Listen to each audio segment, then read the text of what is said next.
Hi again, everybody. I'm Tim Wagner. This is another Writing in the Dark video. This time I want to talk about a few things that are important to the writing of a horror story, elements that I've come to believe are the bedrock of what makes a horror story. So, first two elements are fear and pain. I would say that all horror stories are about fear and pain on some level. They can be the anticipation of pain, that's fear. Pain itself is the aftermath of whatever it is that you anticipated. I guess in a large way you can say that all fiction probably deals with this.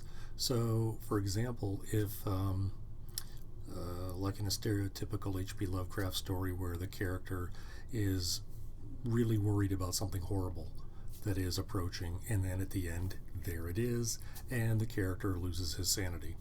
So the fear, the anticipation of the thing, whatever it is, then the pain, insanity. So fear, anticipation, pain, aftermath. And the reason why I call the aftermath pain is because in a horror story, it's usually what it is. Whether it's physical pain, mental pain, spiritual pain, emotional pain, intellectual pain. In the case of like those Lovecraft stories, it's like, oh my God, the universe is not what I thought it was. All of reality is, skewed in ways I can't ever imagine, and humanity is nothing whatsoever compared to these vast forces in the universe. It's intellectual pain, existential pain.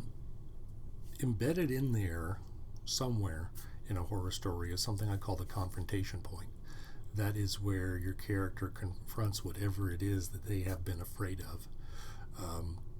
Or it doesn't have to be like a real-time confrontation. It could be something they've deferred till later.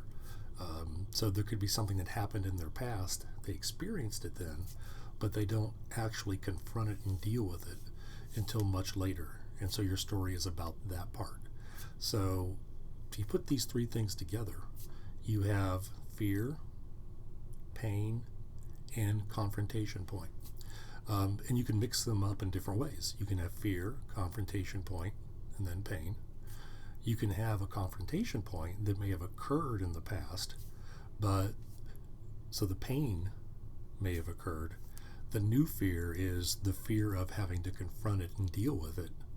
And then the new pain is whatever the aftermath of the confrontation finally is. So, like maybe in a story that's a haunting, it may even be somebody else's pain that you may end up having to deal with, which has become your own. There's a ghostly manifestation of some sort. It is plaguing you. You are afraid to confront it, and then you do, but the source of it was somebody else's. It's like the result of somebody else's story that went wrong because they became a ghost. So if you're going to use these three things, you're going to use fear, pain, confrontation point. You can go ahead and just have those three elements make a short story, however you choose to address them.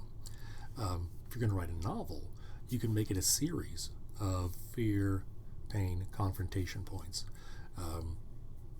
Probably in that case, it might be fear, confrontation point, pain, / aftermath, and then what the next thing is. And they'd be all smaller things that would, build toward the larger story. There might be a gigantic overstory that would be the fear, the anticipation, and then the big confrontation of the whole thing. And then the aftermath might just be, the pain, or if it's a happy ending, might not be pain. The aftermath would be like the denouement, and maybe like the last chapter or something. So you'd have this overarching pattern of fear, confrontation point, pain / aftermath, with smaller fear, confrontation point, pain elements that go all along the way to make your novel.